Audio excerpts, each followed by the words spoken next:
Shivam, I am truly looking forward to hosting you in a matter of days this month.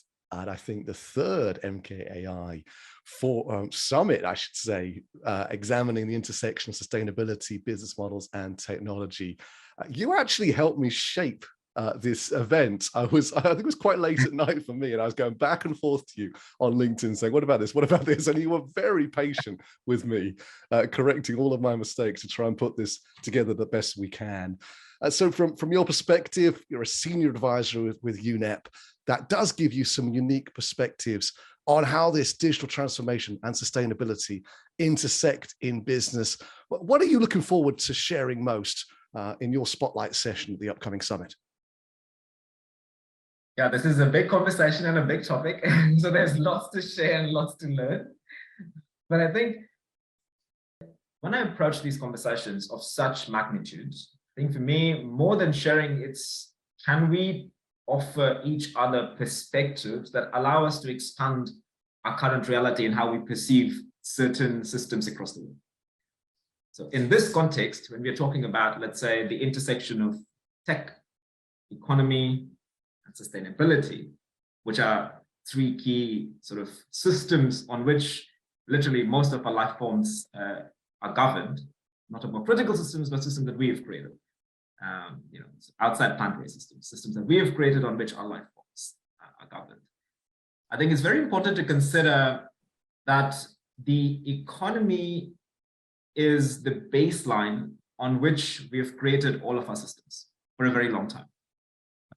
And that economical system is premised on a cycle of growth, where under all circumstances, the economy must grow because that growth is what is tied to our well-being. And that growth equates today, and for a very long time, to consumption. That's how GDP is measured. It's the amount of goods and services flowing through an economy. So the more you consume, or the more we add to the economy grows, which means the financial systems grow with it. Now, the challenge with that system or with that way of being is that we live in a world that is finite, with finite ecological resources.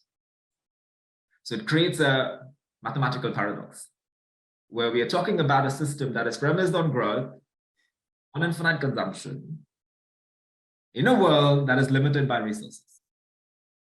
And so the question then becomes, if we are to talk about sustainability in its truest form, both from an environmental perspective and from a social perspective, the question then becomes, how do we start have a conversation? How do we start to create new perspectives about what a new way of understanding our current economy could be? Could it be the case that we could divorce economical growth from consumption? Could it be the case where we divorce human well-being from economical growth? Is that a possibility? And when we talk about these possibilities, what stands out then is the role of technology in it, because we also live in a world that is digitally connected more than it ever has been. It is a digital economy. We spend significant amounts of the days interacting and consuming content over digital media and digital content itself. And so the conversation then becomes, is there an opportunity for us to leverage these advancements in technology, in digitalization, this transformation that we are undergoing? Can we leverage that to then think about these new perspectives that can allow us to rewire, recreate our relationship with economy? Things like circular economy is a very exciting conversation. Regenerative economy is a very exciting conversation. So that's where the conversation gets very exciting. People are often keen to call me a leftist or a socialist, but in fact, I just think we don't agree on where the center is. And then, so of course, it looks like I'm left. But I'm a pragmatist as well. And how much is our society and the economics, how much of that is propped up on the reliance on growth, though? I mean, does it unhinge our stability if we lose that? It absolutely does. And that's the scary part, I think. So my expertise, I couldn't call myself an economist because that is not my expertise. My expertise is in technology and sustainability. I'm a technologist first, a sustainability expert on top of it. So that's the intersection that I can speak the most intelligently to, but we cannot ignore in that conversation the point that you just made, where the very fabric of our well-being or of a society's success is tied to economical growth. And that decoupling or that divorcing of these two very, very, very interconnected ideas is going to take some effort. And every time there's an effort, naturally, laws of physics would dictate there is a pushback. And so I think we have to balance those things out and bring the right sort of entities, people, experts, stakeholders in this conversation. I mean, and we also have to remember that, I mean, that this is not something that is brand new, or that is not something that we've never done or experienced as a society before, but this decoupling. I mean, indigenous folks around the world, even today, have offered us different visions and perspectives on how this could be achieved. Of course, the difficult part is in scaling it and making sure it's global and that it's in sync with the way in which we come to live today.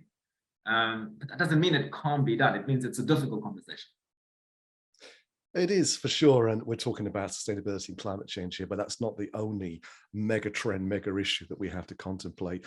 Another one is the aging population, for example, which I think ties in very closely to what we're describing. That again, the growth is required to fund a larger pension pot and less innovation, less youth coming into the workforce as well. Both of these conversations show our reliance, if you like, on technology to plug some of the gaps on productivity and efficiency and the workforce, and also to offer us new paradigms. But we're mistaken to believe that technology is the answer, though. So to what relationship does it play compared to perhaps changing people's minds and changing the way that we do business? Yeah, this is a very important point, because I've been very hesitant of this mindset where we've come to associate technology as being the solution. We have to recognize that we are the solutions or the problems, technology being the tool that augments that behavior in a certain direction. So I think that is the first comment that I really want to resonate, that technology is a tool. It very much depends on our ability to leverage that tool that will dictate the outcome, a given outcome. So in this case, it's the same thing. I mean, we have the capacities now to leverage technologies in intelligent ways that can allow us to enable better transparencies, let's say, across the supply chains. One of the biggest challenges we have in the conversation of economy and circularity is, can we reduce the amount of waste that we currently produce and recycle what we have so as to reduce our reliance on extracting new materials as a way to shift the conversation towards pre-circularity, right? And we have the tools, things like blockchain, things like digital product passport. We do now, from a technological perspective, start to really have this robust conversation. Same thing in the conversation of AI. I mean, AI is all the rage these days, but I'm just talking about in the concept of machine learning or in the concept of immersive technologies. We have the capability now to use these technologies to reduce the psychological gap that exists between us as people, that sort of prevents us from empathizing with the state of the world in a part that we cannot see or feel. And the immersive technologies offer us that capability. Technologies like generative AI allow us to feel what a person in a different part of the world is experiencing, reducing the psychological gap, which perhaps allows us to act better. So we have those capabilities. The question is, how do we bring the right environments, the right financial incentives, the right policy frameworks, and the right advancements to catalyze movement towards that direction? Of course, premised on the principles of do no harm, the principles of equity, inclusivity, so that they're inbuilt. Because, I mean, if you think about it, this is interesting, right? I mean, the quote unquote digital tech ecosystem has been somewhat of a special case. So if you look at the health system or the civil and the mechanical engineering systems, they're very much premised on do no harm principles. Like safety first, right? Like nothing gets approved or even thought of unless they're fundamentally proven that they will cause no harm. And we've done that brilliantly, right? Brilliantly. brilliantly. We use it every day. Every day, Yeah. we walk over a bridge or bike over a path, we know for sure the chances of it causing harm to us is very limited. Yeah, but compared to building castles back in the day where a block would just fall over one day and kill 50 guys. Like, oh, whoops. Exactly. Right? Exactly. And so we've done it. So we know how to do it. Right? We know how to use these principles to inform better designs and better development processes to mitigate human harm and societal harm. Right? So the question is, what is preventing us from doing that in the space of digital tech? Mm-hmm. What is the special case here? Can we uncover? What is it, greed? What can you not or say? Is it, I mean, it is, and this is where it blends into sort of the more philosophical conversations, the more sort of, but I think if you're keeping it outside that realm of, deeper philosophical and human existential questions, I feel like if you're keeping it purely in the context of economy, tech, and sustainability, I think really we have this opportunity now, more than we ever had, just because of the advancements that we've achieved through tech, to be able to leverage it to think of new ways in which we relate to the economy and to our well-being and to the environment in which we exist. And I think it's really just about redefining those relationships. And every time we redefine relationships, personally, professionally, societally, there are certain unpleasant conversations that need to be had. The question is, can we have them in a way that is mature, or are we going to be, a bit childish about it? I think that's going to be the conversation. Yes. And some of the grease for those gears that you're describing is, of course, people truly believing that it's possible. And I think in the past, we've seen some very high appointments in large organizations around ESG, and actually now more so in AI ethics as well. But when the doors are closed, I mean, obviously, who knows exactly what's been said, but we don't see the results coming out. So we know there's an element of lip service going into that in favor of the continuation of the norms and the profit that have been the focus for several decades now. Not always, but certainly in recent business times. One thing we talk about at MKAI is that, don't just come to our community and our forums to learn about AI, learn about how other people see AI. And that's one of the great advantages. How does this person relate to it? What's their perspective? How do you get a broader lens on the world around you? Something that actually has become quite difficult in business and society. Social media has put us into filter bubbles and echo chambers. We tend to hang around with the same people, read the same kind of newspapers, and so on and so forth. And then further than that, you might look at an MBA course and see somebody who's making certain decisions around maybe layoffs, thinking, well, everybody would do this. This is literally the choice every person would make. It's like, no, it's the choice that all of your peers would have made on the course. That's not everybody.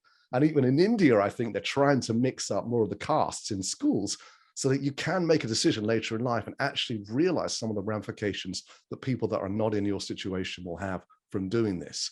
So in terms of your world, how do you inspire? How do you show a CEO or a government or something, look, it is possible. These people are doing it. This is what's happening. How do you get that kind of encouragement going?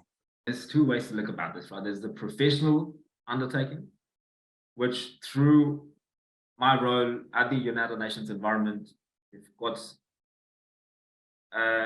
very privileged leverage, I would say, to take a view of the global world and share perspectives from cross countries. That is a very, very privileged position to be in, because getting access to perspectives and, more importantly, sharing those perspectives across stakeholders that might not perhaps have access to them is powerful. And so that is the first thing, is cross-pollinating perspectives from across the world, across the different regions, bringing the right stakeholder groups from the different parts of the world in alignment. I think that's the first thing. I think that inspires, you can call it new thought, that inspires cross-collaboration. And we're trying to do that across different fronts. Let's say if you talk about so in the digital transformation team or effort within the United Nations environment, we've got sort of three core pillars through which we are trying to sort of enable this. The first one is around data and analytics and solutions, use case centered solutions. How do we create an ecosystem that allows us to leverage data and analytics in the context of environment more intelligently, more strategically, to support the different regions across the world, come up with solutions to support the environmental targets. So it's a very problem-focused approach. Can we approach a region and literally understand what is it that they need from a digital tech standpoint that can support the environmental targets? Take that back, build solutions around it, and then use it to then cross-pollinate that with other regions, so we can have that cross-sharing. Second part is very much around, you can think of it as influencing the different partnerships and coalitions and building coalitions across the stakeholder groups. So can we bring together, like I was saying, the financial sector? Can we bring the academics, the policymakers, and the tech ecosystems together in aligned ways to create the right environment? The last one is around capacity building, which this conversation flows right into. Can we encourage, how can we sort of work with the different regions to build the right capacities that allow them to think about tech sustainability in more aligned ways? So I think that's the more professional undertaking with this cross. And then it's the personal undertaking, which is, each of us, I say us, my colleagues and my friends in the United Nations environment, and us as in the wider family, like the MKI of the worlds, can we each personally undertake sort of a goal, if I should say, to indulge in these conversations? Yes. And while we have the attention of maybe 150 plus people later this month at this summit, what can we hope to achieve, the we of those that are involved in running and organizing this event? What's a realistic but ambitious outcome? The first outcome is more perspectives. That is, so I always look at these things as there's the tactical, the operational aspects of it, and the non-technical, the soft aspects to it. So then from a non-tactical, non-operational standpoint, it's very much about sharing perspectives and encouraging new perspectives and thoughts amongst them, and also highlighting that there is a community of individuals that is thinking on aligned terms. Very important to do so. And then more operational and tactical side is, how do you take that alignment and translate it into action? So I think it's very important that every conversation comes out with at least one or two granular level actions and one or two high level actions. Actions could mean sort of multiple different things. At a high level, it could mean the ability to reach out to the entities, the stakeholders in your spheres of influence, to engage with them in these conversations in a more direct, in a more aligned strategic way. Or it could even mean on a more personal level, influencing the individuals in your personal networks to bring them on board in these conversations. And I think that's sort of, easy, sort of very high level ways I think about these things. It's of course a lot more complicated, but how provocative do you think an organization like ours should be? I think in today's world, we've by and large created systems that, unless we voluntarily seek different perspectives, we are not granted access to those perspectives, because the technological systems, the way they've been designed and the way they work and the way we've become used to using them, is that they tend to create chambers that resonate same mindsets and perspectives and thoughts. And so I think provocation is important, so to the extent that it allows individuals who do not share those perspectives an opportunity to hear them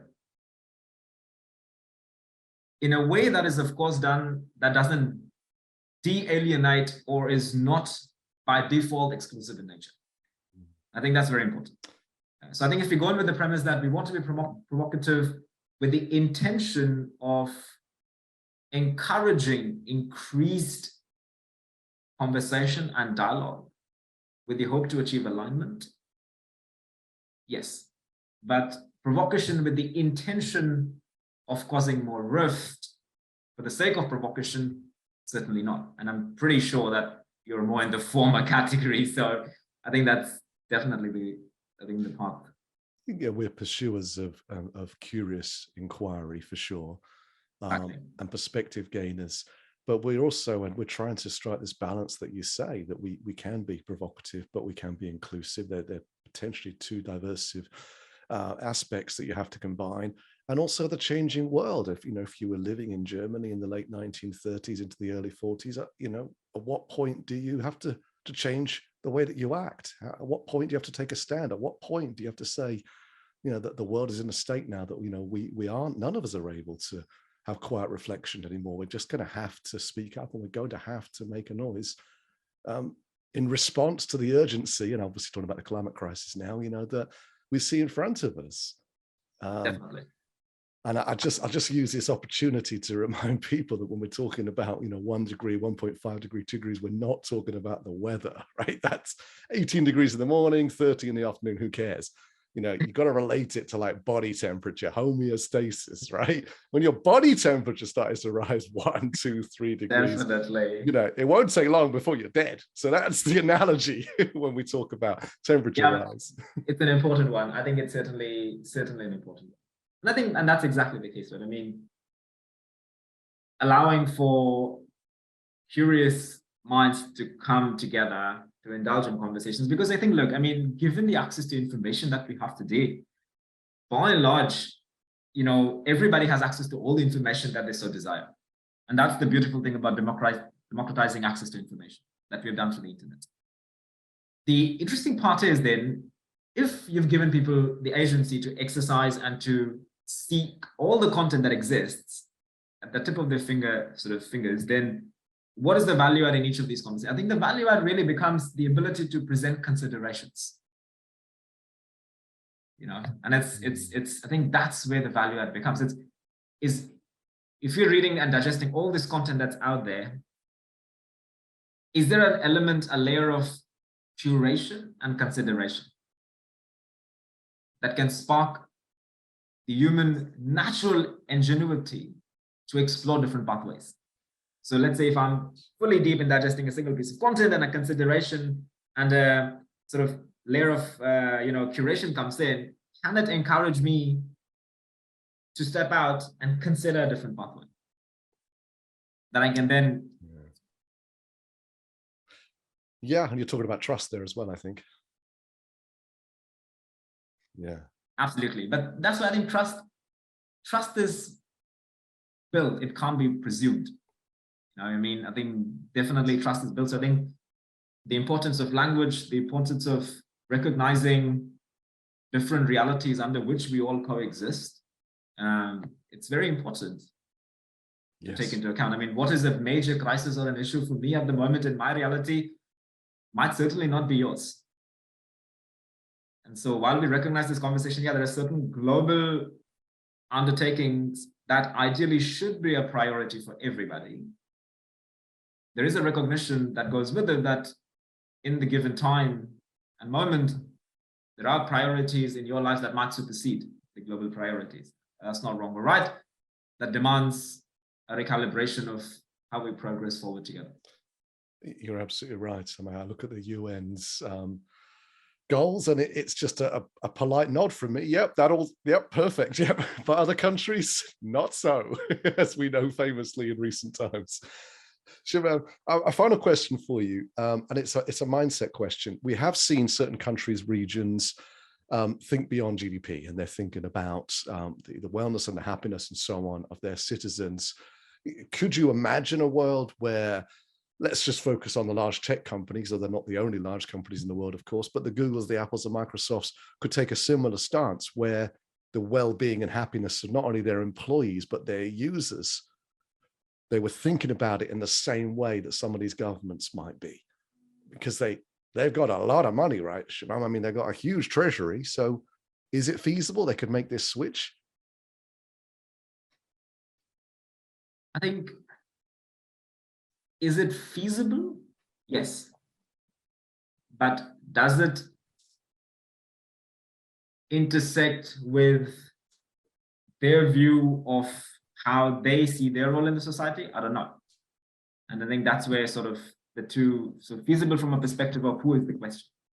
But I do think, for example, if you're talking about the ability of us as a society and the role of the tech organizations in it being an integral part of how we perceive our society in a transition away from a single measure of success, which is, you know, economical growth, to multiple measures that holistically take into account what the success from a human standpoint looks like.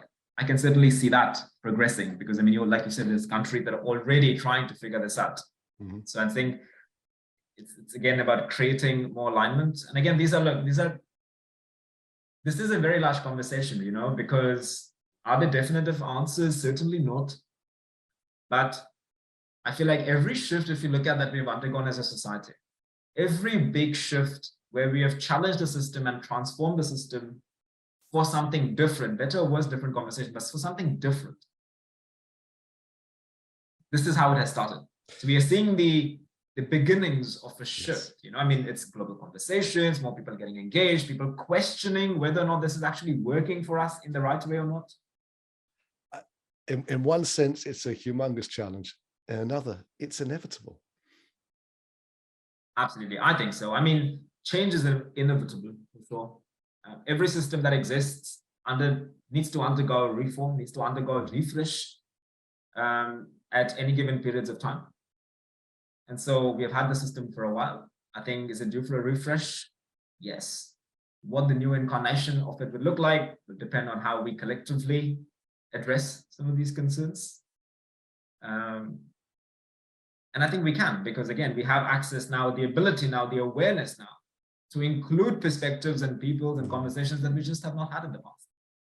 Yeah, we've got tremendous opportunity. Never before we've been so connected. We're so tuned in to the same story now. We're not fighting Absolutely. The story anymore. Absolutely. And I think we also have to be careful about, you know, like so some of these are high level ideas where they become very non-tangible very quickly. The well-being economy is a very cool sort of perspective, and there's lots of amazing work being done by amazing individuals across the world and in trying to bring that to light. But we have to also be considerate and patient, you know, that the current system we have, this is not how it was when it started. It has taken time to mature, it has taken time to solidify and become more robust.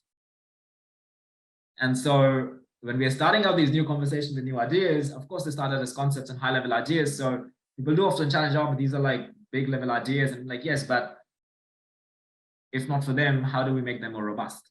We have to start high level and then start thinking about the measures and the metrics and the shifts and the more operational tactical aspects of it, because they come after. You cannot start with operational tactical, because then the idea gets resolved very quickly. So I think it's that consideration is quite important, is that it's patient capital.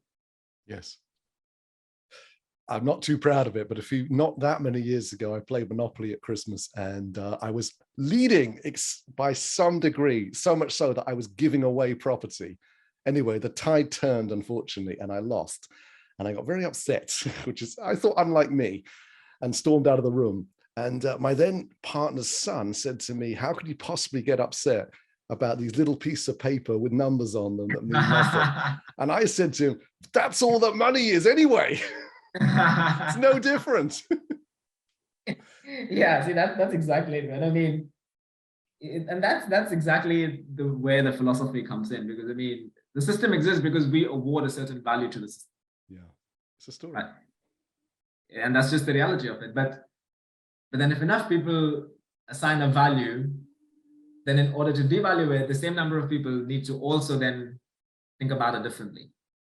And every time we've undergone a system shift, enough people have said that we're done with the system. Yeah. Is that the case today across the world? I don't know. I mean, we see it in pockets, you know, because even though the system has its challenges and its critiques, it has still worked to a certain extent, and we must give it credit for the benefit that it has brought about. Yeah.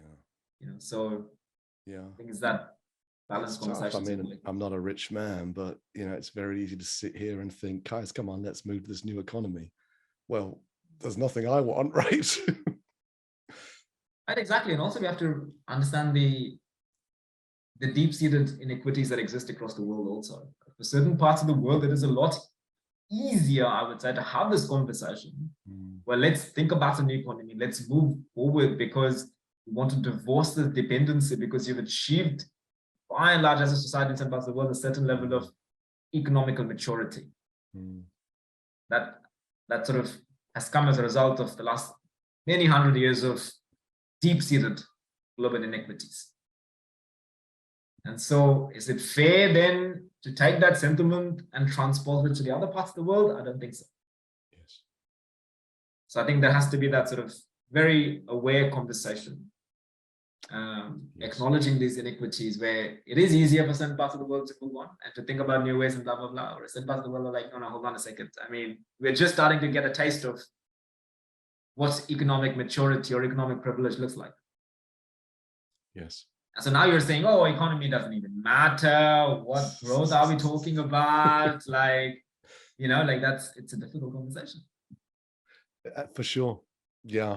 And our name is morality and knowledge and artificial intelligence. And we don't have ethics in there for that reason, because ethics always feels a bit like we're coming in and right, this is the ethical way to, run an AI project or run a company and so on. And we don't necessarily see it like that because, as you say, that their lens, their perspective, the shoes they're walking in are going to be so different to our own.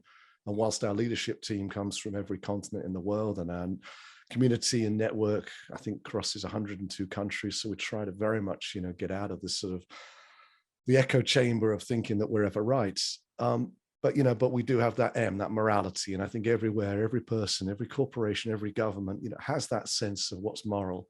They have their own moral compass, and there are opportunities, I think, to interact with that moral compass and influence it a little to a lot, but even a little makes a big difference. But it doesn't come out from us walking in and saying, here's a code of ethics that you ought to be doing. I think so. I think it also comes from if you're talking purely from a corporate standpoint, also a general sense of sort of an expansion of the idea of who you are accountable to and who do you benefit through your existence. So this idea of moving on from shareholder capitalism to stakeholder accountability is a very important conversation, a shift that has happened over the last many years. But where there's an acknowledged shift that the role of a corporation as an entity is to the stakeholders in its truest meaning versus a limited number of shareholders from a financial standpoint. So that conversation itself has taken a lot of steam, and we're starting to see some good outcomes come out of it. Global corporations across the world are starting to sort of take a bit more nuanced view, expanded view on who do they benefit, who do they work with to allow for better outcomes. Equality is better for everyone. We promise. Definitely. Well, I think equity is the more deeper conversation. Yes. Yes, indeed. Shivam, thank you. Thank you so much. I'm really looking forward to continue this conversation on June 27th. Definitely. Yeah. Like I said, big topics, big discussions, but I think everything starts with a dialogue in my view. So I think this is a great starting point, sort of, bring forward some of these much needed perspectives, I would say. Excellent.